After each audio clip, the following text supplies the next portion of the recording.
Pessoal, vamos agora a um vídeo, tá? Com algumas definições de notações, tá? Que nós iremos utilizar aqui ao longo da nossa aula, tá? Para explicar os algoritmos de regressão, tá? A princípio teremos matrizes, vetores, notações do tipo pertence aos conjuntos dos números reais que vai ter um elevado a n, etc. Vai ter uma função, e aí o pessoal normalmente costuma olhar essas fórmulas aqui e falar, nossa, mas eu não vou entender, é muito complicado. É mais simples do que se pensa. A gente usa a matemática, notação matemática justamente para não ter erro, mas a notação matemática é como se fosse uma linguagem, tá? Como se fosse a linguagem de programação. Tem gente que, o matemático, olhar a linguagem de programação e vai falar, nossa, isso é um absurdo, eu nunca vou entender também, tá? Mas, no final das contas, entendendo a formulinha é algo muito simples, entendendo a notação que define a fórmula também, né? É algo muito, deixa o nosso problema muito simples, tá? Então vamos destrinchar aqui. Bom, tudo que a gente aplicou até agora, séries temporais, o que a gente vai aplicar daqui para frente, tá?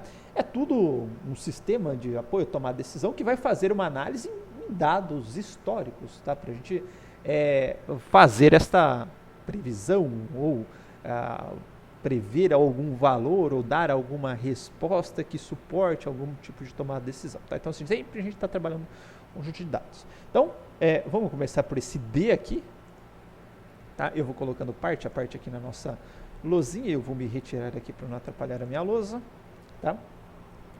Então, a gente vai ter um D,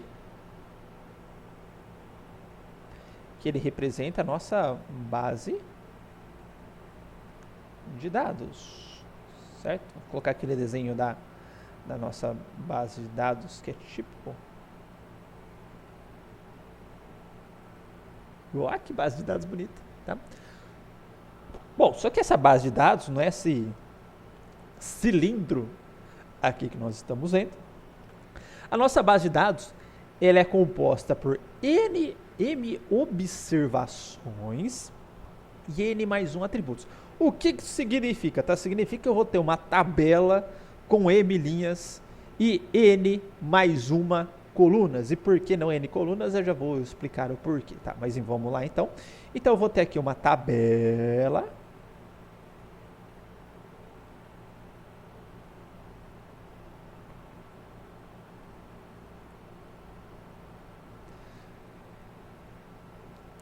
com m linhas, então de 1 até m. Vamos lá. Então essa daqui por consequência é m menos 1. Rapaz, tá feio o negócio. Esse daqui é a 2. Tá? E eu falei aqui que eu tenho n mais uma colunas, tá? Então aqui eu vou ter a... Eu já vou deixar separadinho aqui a n mais 1, tá? Eu vou explicar o porquê. Deixa eu deixar um pouquinho mais... Pô, mas eu marquei, hein? Se Jamboard de novo, ele tem negócio para desenhar quadrado. Agora já foi. Bom, aqui eu tenho o meu atributo n mais 1. Aqui eu vou ter o meu atributo n. Tá? Aqui, consequentemente, o n menos 1.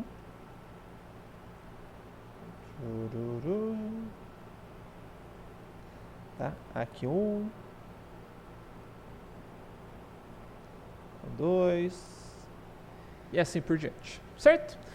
Bom, então essa vai ser a nossa base de dados, tá? Então, ó, composta por m observações, então 1, 2, 3, até m observações, essas são as observações, tá? Então vamos pegar o exemplo da mídia.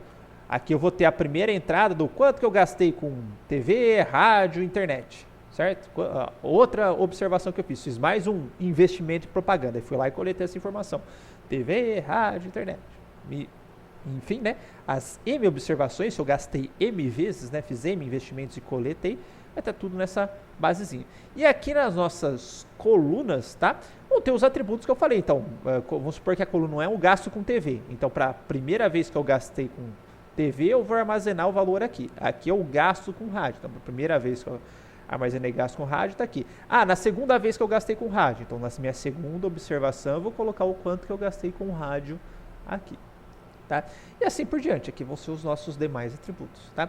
E aqui esse n mais 1, aqui é um atributo, ó, esse 1 vem do atributo alvo, tá? Que é aquela variável que é o nosso desejo, nosso objetivo, nosso target, fala target variable, tá? Que é aquilo que a gente quer aprender com ela, tá? A gente quer aprender a prever ela ou aprender o que leva a ela no caso da regressão, qual que é a dependência dos atributos para ela ou como que eu prevejo ela. Então, no caso aqui, é o quanto de produtos que eu vendi, o quanto que eu gastei, quanto que eu produzi, enfim, é aquilo que vai guiar o seu processo de regressão. Então, por isso que ela fica meio separadinha aqui. Então, esse menos 1 aqui é o nosso alvo, tá? E essas outras variáveis aqui, são as variáveis que a gente chama de variáveis descritoras. Tudo... Opa, tá aqui. Ok? Então vamos lá. Ou explanatórios, né? Variáveis preditoras, descritoras. Vamos colocar aqui também, né? Preditoras. Dependentes. Por quê? A gente vai tentar obter uma variável, aqueles coeficientes, né? E todas essas variáveis a gente está assumindo que ela vai depender do alvo para obter o coeficiente, ou ainda que a gente vai usar essas variáveis aqui para prever o alvo. Eu costumo usar descritoras porque elas descrevem a minha observação, tá? Mas enfim, tem vários nomes para essas variáveis alvo, desculpa, para os atributos explanatórios, atributos preditores ou variáveis, enfim, tá? Vamos lá. Os valores das variáveis independentes do iésimo exemplo, ó, percebe que chama de variável independente, tá aqui uma festa, tá? Se não for alvo, é outro tipo de variável, tá? Do iésimo exemplo será denotado por, não tinha esse parênteses aqui, será denotado por um vetor xi, tal que xi pertence ao números reais e possui n dimensões, tá? Deixa eu só arrumar esse será denotado aqui, antes que eu me esqueça. Aqui. Nossa, o que significa isso daqui? Então, eu falei o seguinte, ó. Esse carinha aqui, vou pegar um carinha aqui do meio, certo? Peguei essa fatiazinha aqui, ó. Opa. Tá? Vamos supor que o índice desse cara aqui é I. Tá? Então, esse carinha aqui, ele vai ser descrito por um vetor, ó. Quando é letra minúscula, em negrito significa vetor, tá? Então, se é o vetor do iésimo exemplo, é o vetor do xi, certo? Por que é um vetor? Não lembra um vetorzinho, ó? Um conjunto de valores, aqui, ó, tem uma sequência, o valor da primeira posição, da segunda, da terceira, da quarta, da quinta, da sexta, então isso é um vetor, tá? E aí, mas vamos voltar à anotação aqui, que ele está falando, é um vetor tal que xi pertence... Opa, aqui eu errei também. Caramba, gente, desculpa, tá? Esqueci do MFBF aqui, barra MF. BFX. E... Nossa, perdão. Já vou arrumando antes que eu esqueça.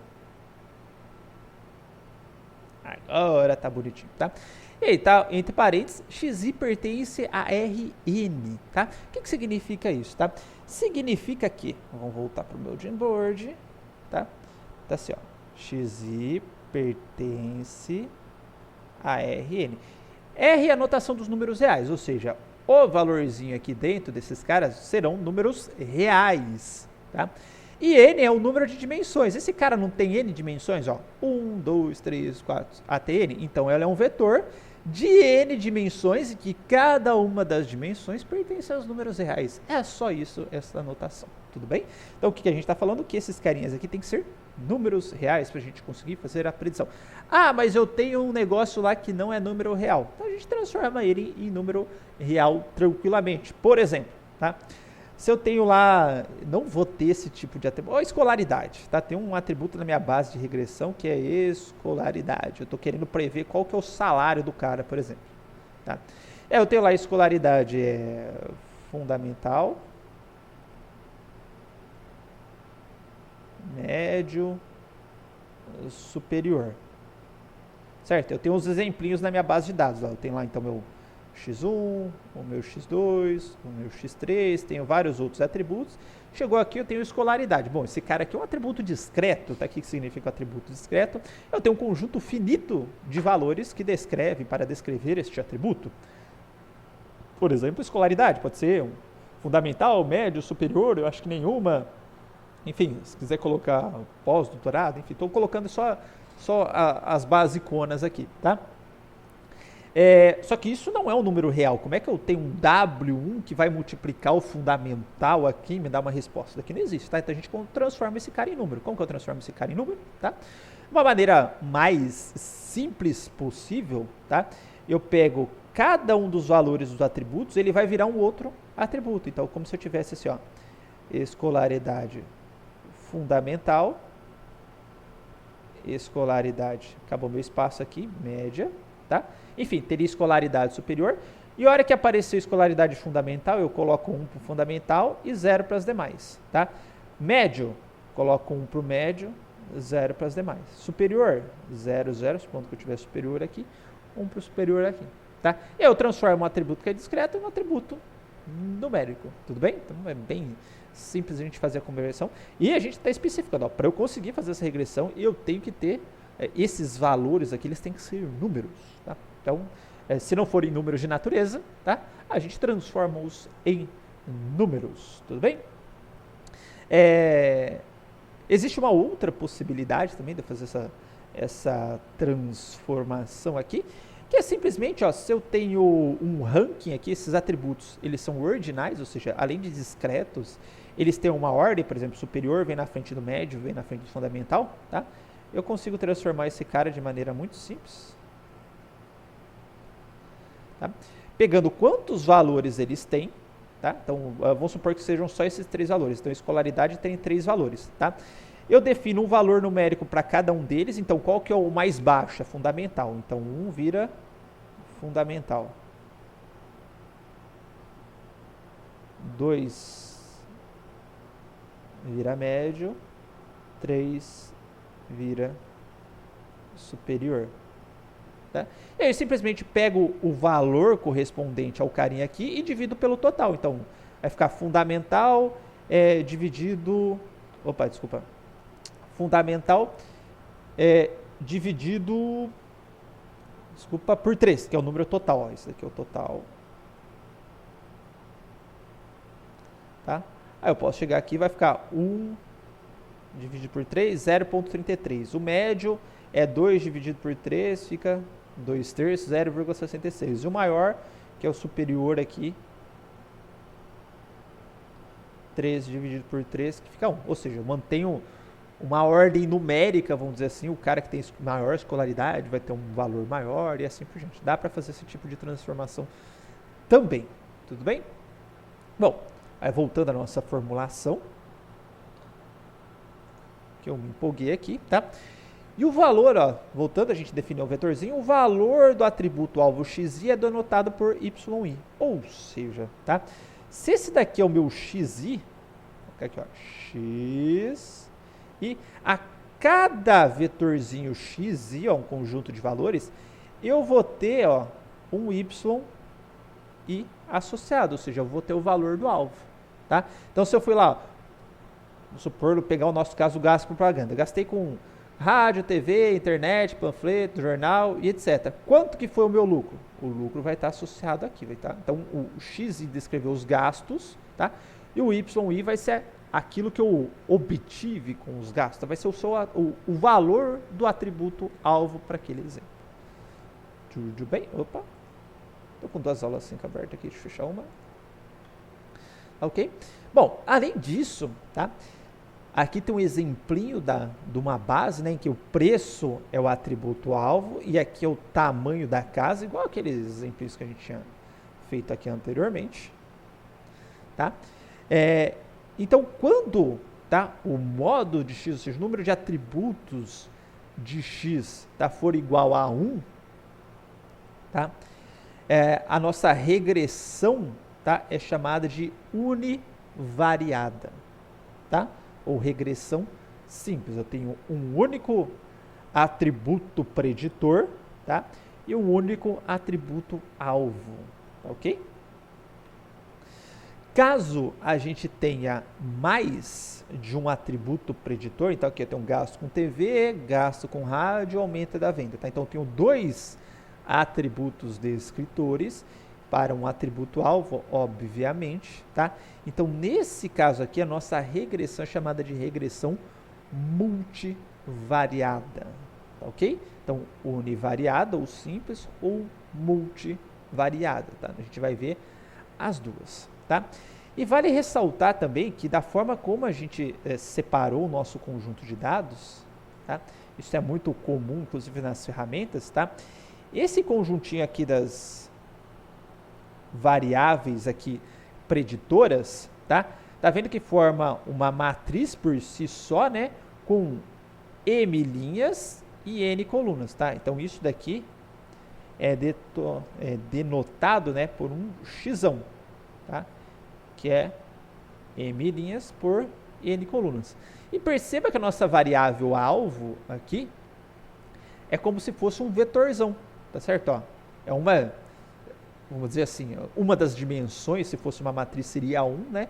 E a outra seria m. Você pode até considerar que é uma matriz m por 1, né? Mas quando é 1, você tem um vetor, na verdade, né? Então aqui a gente tem um vetor que é chamado de, como é vetor, letra pequena, y com m dimensões.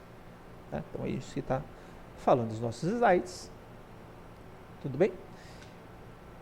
Opa, voltei um sem querer. Tá?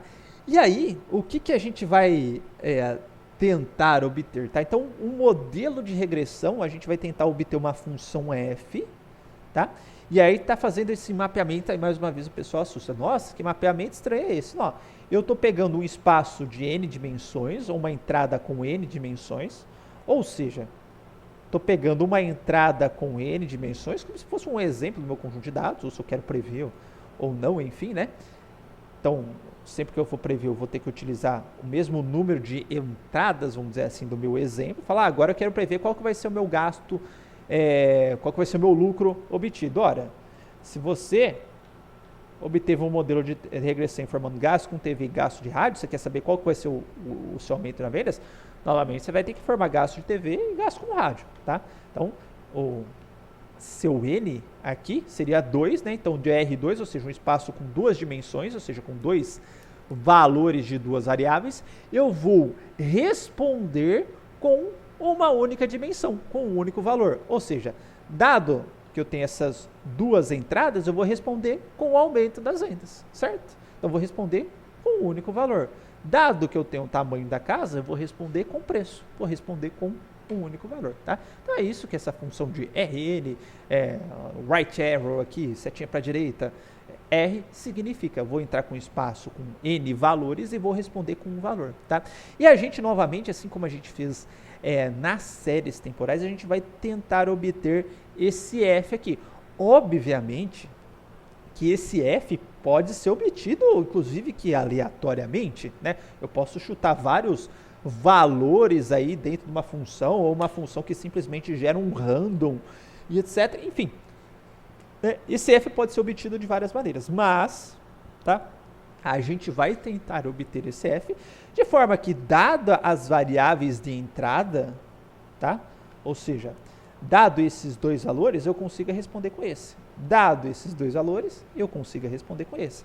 Dado esses valores, eu consiga responder com esse. Ou seja, dado as variáveis x1, x2 e xn que descrevem o meu exemplo, eu vou responder com y, eu vou responder com target, tá? Só que fazendo isso sempre da melhor maneira possível, ou sempre com o menor erro possível, tá?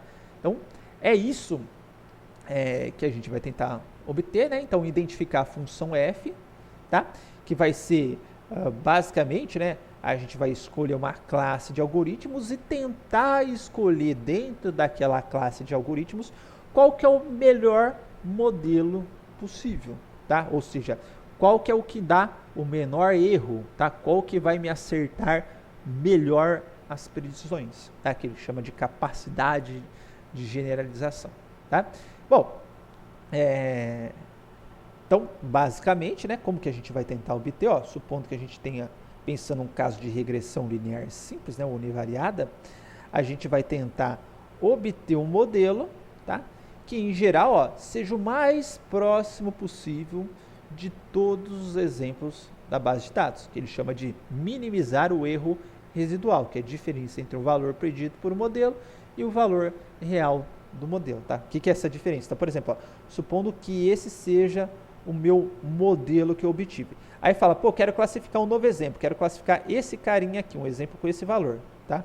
Aí eu vim aqui, eu vou falar, ó, meu modelo preditor está falando que para essa entrada aqui, a minha resposta é essa daqui onde eu estou com o mouse. Mas na real, era para ser essa daqui. Então, essa é a diferença entre esse cara e o que o meu modelo respondeu, tá? É chamado de erro residual. A gente vai tentar minimizar os erros residuais. Tudo bem? Bom, então como eu já falei, ó, os modelos eles são obtidos, tá? Obtendo, até que ficou meio estranho isso daqui, né? Os valores dos pesos que ponderam os atributos, tá? E aquele peso ele vai informar o quão a sua variação impacta na variável de resposta, tá? Portanto, o valor de W ele vai ter importância para prever a variável de saída, quanto para explicar para o usuário o que está tendo mais impacto ali na hora de fazer a previsão. Tudo bem? E por fim, tá? Quando a gente tiver uma regressão linear simples aqui, que a gente vai ver, é que aqui ficou meio estranho, tá? Que eu chamei de, eu coloquei regressão linear simples, né? Na verdade é regressão linear univariada, eu tenho que tirar aquele simples de lá. Tá? Na verdade é só regressão linear, desculpa. Tá? Então a nossa regressão linear, ela vai justamente, tem que tirar esse simples daqui, tá? Ela vai justamente tentar obter quais que são os pesos, tá? De cada um dos atributos da minha base de dados, tá? E tem mais esse bias aqui, certo? Mas eu vou deixar para explicar esse bias aqui no próximo slide, ou no próximo vídeo, desculpa.